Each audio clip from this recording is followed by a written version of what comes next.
तर उद्या संपूर्ण देशभरामध्ये मॉकड्रिल केलं जात आहे। 1971 नंतर पहिल्यांदाच हे मॉकड्रिल होत आहे। 1971 मध्ये भारत पाकिस्तान युद्ध झालं त्यावेळेला हे मॉकड्रिल करण्यात आलेलं होतं। तेव्हाचं मॉकड्रिल नेमकं कसं होतं या संदर्भात सुनील रामचंद्रन यांनी आपला अनुभव सांगितलेला आहे। 1971च्या मॉकड्रिलच्या वेळेला रामचंद्रन हे 10 वर्षाचे होते। त्यांच्याशी संवाद साधलाय आमच्या प्रतिनिधी स्नेहा जाधव यांनी। भारत पाकिस्तान हे युद्ध झालेलं होतं 1971 मध्ये। युद्धाच्या काही दिवसांपूर्वीच मॉकड्रिल देखील पार पडलेलं होतं आणि त्याच काळामध्ये मॉकड्रिल पाहिलेलं एक व्यक्ती आपल्यासोबत आहेत, सुनील रामचंद्रन सर आहेत।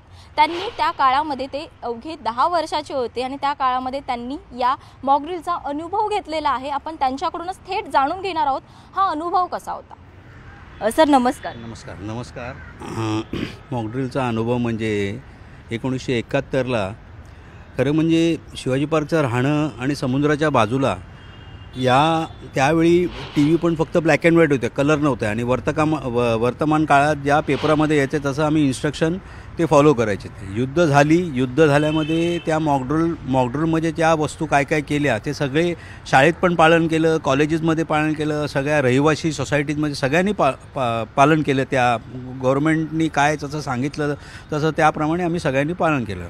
ते असं होतं की सायरन वाजायचा, तो सायरन प्रत्येक एरियामध्ये असायचा, कारण आमचं काय होतं आम्ही समुद्राच्या बाजूला होतो, ते महत्त्व होतं जरा, आणि त्या उद्देशाने ते सायरन वाजलं की आमच्या सगळ्या लाईट्स सगळ्या घरच्या लाईट्स होत्या, रोडच्या लाईट सगळं बंद व्हायचं।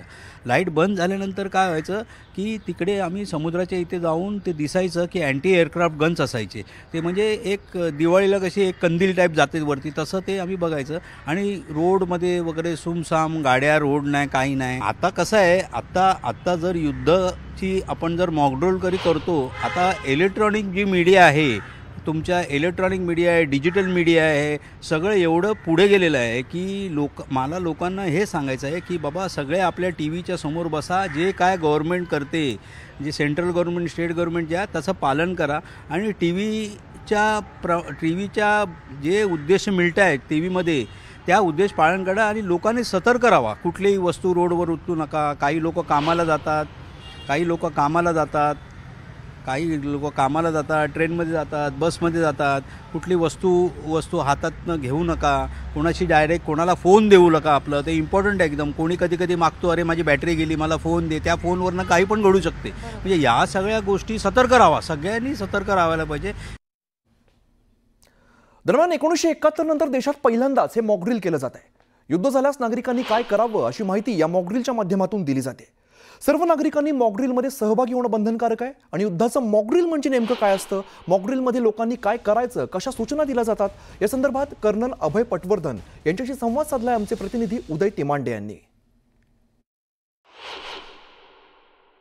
आपल्यासोबत निवृत्त कर्नल अभय पटवर्धन आहेत। 1971च्या लढाईमध्ये ते प्रत्यक्ष सहभागी होते आणि त्यावेळी जो काही मॉकड्रिल झाला होता त्याचा प्रत्यक्ष अनुभव त्यांनी घेतला होता। सर, 1971 मध्ये जे झालं होतं अगदी तसाच काहीसा प्रकार आता होईल अशी शक्यता वर्तवली जात आहे। त्याच पद्धतीनं मॉकड्रिल केला जातोय, ब्लॅक ड्रिल केलं जात आहे। कसं या सगळ्या गोष्टीकडे पाहताना तेव्हाच्या आणि आताच्या यामध्ये काय फरक पडलेला जाणवतो? असं आहे, 71 मध्ये आम्ही मॉकड्रिल पाहिलेली नव्हती कारण आम्ही युद्धभूमीवर होतो, त्यामुळे घरामध्ये काय झालं माहीत नाही। पण जे घरचे आम्हाला सांगायचे की त्यावेळेला फक्त ब्लॅकआउटची प्रॅक्टिस करण्यात आली होती नागपूरला, म्हणजे सायरन वाजला की लाईट बंद करायचे, काही झालं की लाईट बंद करायचे।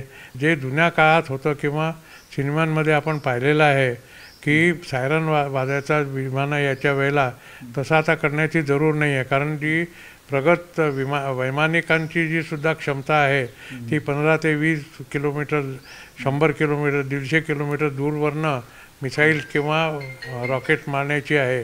त्यामुळे तुमच्या शहरावरच आलं पाहिजे असं नाही, तर आपली जी बॉर्डरवरची यंत्रणा आहे ती ज्या वेळेला सांगेल की तुमच्या दिशेने काहीतरी येत आहे, एअरक्राफ्ट येत आहे, ड्रोन येत आहे, मिसाईल येत आहे, त्यावेळेला इथे सायरन वाजवून आणि लोकांना त्याची सूचना देणं की तुमच्याकडे येतात आहेत। कारण जुन्या काळामध्ये साधारण अर्धा ते 1 तासाचा वेळ मिळायचा लोकांना बाहेर निघायला, आता जो वेळ मिळेल आहे तो केवळ 8 ते 10 मिनिटाचा मॅक्झिमम मिळेल. त्याच्यामुळे आणि जर हायपरसॉनिक मिसाईल असले जे चीन डेव्हलप करत आहे आणि आपणही डेव्हलप करतो आहे तर साधारण 4 ते 5 मिनिटाचा वेळ मिळेल. तेवढ्यामध्ये तुम्हाला घराच्या बाहेर जाऊन आडोसा ढूंढावा लागेल आणि जर मिसाईलवर तुमचं नाव लिहिलेलं असलं आणि तुम्ही आडोसा जर घेतला नाही तर तुम्ही देवाघरी झाले निश्चित आहे. जितक्या आपल्या आपत्कालीन संस्था आहेत, NDRF आहे, तुमच्या सिव्हिल संस्था आहेत, जे नागरिकांना कुठल्याही आपत्कालीन स्थितींपासून वाचवतात,